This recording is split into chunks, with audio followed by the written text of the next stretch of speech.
আসসালামু আলাইকুম সবাইকে। আশা করি সবাই বেশ ভালো আছেন। আর্জেন্টিনার বিশ্বকাপের চূড়ান্ত স্কোয়াড নিয়ে সারাদিন অনেক আলোচনা হয়েছে। কারা স্কোয়াডে আছে, কারা নেই, ইতিমধ্যে সবকিছুই আপনারা জানেন। এখন স্ক্যালোনি যে স্কোয়াডটা পাবলিশ করছে, এই স্কোয়াডটা পাবলিশ করার আগে আপনি কিন্তু আপনার একটা স্কোয়াড রেডি করছেন। সম্ভাব্য 26 জনের একটা স্কোয়াড আপনি রেডি করছেন, যেখানে হচ্ছে আপনার কাছে যাদেরকে যোগ্য মনে হয়েছে তাদেরকে আপনি রাখছেন। এখন আপনার ওই সম্ভাব্য স্কোয়াডের সাথে স্ক্যালোনির চূড়ান্ত স্কোয়াডের পার্থক্য আসলে কতটা, অর্থাৎ আপনার সম্ভাব্য স্কোয়াডে কারা ছিল, স্ক্যালোনির স্কোয়াডে কারা নেই, সেটা অবশ্যই আপনি কমেন্টে জানাবেন। তো কিছুদিন আগে আমিও এরকম একটা সম্ভাব্য স্কোয়াড নিয়ে ভিডিও করছিলাম, যেখানে আমার কাছে যাদেরকে যোগ্য মনে হয়েছে তাদেরকে আমি ওই 26 জনের সম্ভাব্য স্কোয়াডে রাখছিলাম। আমি বলছিলাম যে আর্জেন্টিনার 26 জনের সম্ভাব্য স্কোয়াডটা এরকম হইতে পারে। তা আমার স্কোয়াডের সাথে স্ক্যালোনির স্কোয়াডের আসলে পার্থক্য কতটা? আমার স্কোয়াডে আমি গোলকিপার 3 জন রাখছি, স্ক্যালোনিও চূড়ান্ত স্কোয়াডে গোলকিপার 3 জনই রাখছে। এরপরে আমার স্কোয়াডে আমি ডিফেন্ডার রাখছি 9 জন, স্ক্যালোনি হচ্ছে ডিফেন্ডার রাখছে 8 জন। আমার স্কোয়াডে আমি মিডফিল্ডার রাখছি 7 জন, স্ক্যালোনিও মিডফিল্ডার 7 জনই রাখছে।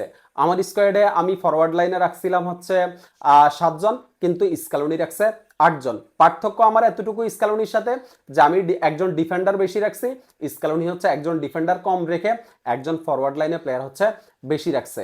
এখন আমার সম্ভাব্য স্কোয়াডে আমি গোলকিপার হিসাবে এমিলিয়ানো মার্টিনেজ, জিরোনামা রুল্লি এবং হচ্ছে হুয়ান মোসোকে রাখছি।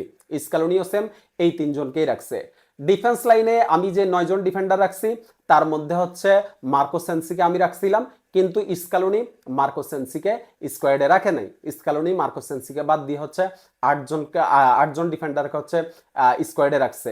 এখন ওই 8 জনের মধ্যে রাইট ব্যাকে নাহুয়েল মলিনা এবং গঞ্জালো মন্টিয়েল আমি রাখছি, স্ক্যালোনিও রাখছে।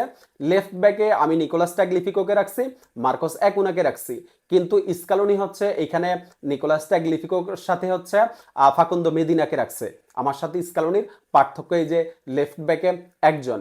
এরপরে হচ্ছে সেন্টার ব্যাকে আমি হচ্ছে মার্কো সেন্সিকে বেশি রাখছিলাম, আমি আগেই বলছি মার্কো সেন্সি স্কোয়াডে নেই, কিন্তু বাকি যে 4 জন আমি রাখছি স্ক্যালোনিও সেই 4 জনকেই রাখছে। Nicolas Otamendi, Cristian Romero, Lisandro Martinez এবং লিওনার্দো বালের্দি, এইখানে আমার সাথে স্ক্যালোনির মিল আছে। এরপরে মিডফিল্ডে আমি যে 7 জন রাখছিলাম, স্ক্যালোনিও ঠিক ওই 7 জনকেই রাখছে।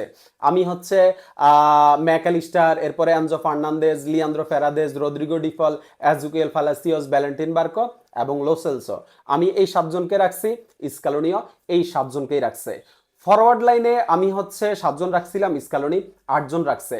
তো এইখানে আমার সাথে স্ক্যালোনির পার্থক্য যেটা, সেটা হচ্ছে স্ক্যালোনি হোসে ম্যানুয়েল লোফেসকে রাখছে, আমি ম্যানুয়েল লোফেসকে আমার স্কোয়াডে রাখি নাই।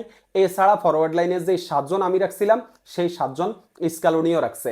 এখানে মেসি, আলভারেজ, এরপরে হচ্ছে Lautaro Martinez, Nico Paz, Giuliano Simeone, Nico Gonzalez, Thiago Almada, এরপরে হোসে ম্যানুয়েল লোফেজ একজন আমি কম রাখছিলাম, স্ক্যালোনি একজন বেশি রাখছে।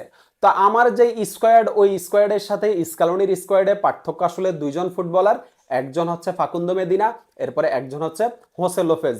আমি হচ্ছে একজন ডিফেন্ডার বেশি রাখছিলাম, আর হচ্ছে ফরওয়ার্ড লাইনে একজন প্লেয়ার আমি কম রাখছিলাম। কিন্তু স্ক্যালোনি হচ্ছে একজন ডিফেন্ডার কম রাখছে, কিন্তু আক্রমণ ভাগে একজন প্লেয়ার হচ্ছে বেশি রাখছে। তো আপনার সম্ভাব্য স্কোয়াডের সাথে স্ক্যালোনির স্কোয়াডের পার্থক্য কতটা, আপনার সম্ভাব্য স্কোয়াডে কারা ছিল, স্ক্যালোনির স্কোয়াডে কারা নেই, সেটা অবশ্যই আপনি কমেন্টে জানাইতে পারেন। ধন্যবাদ সবাইকে।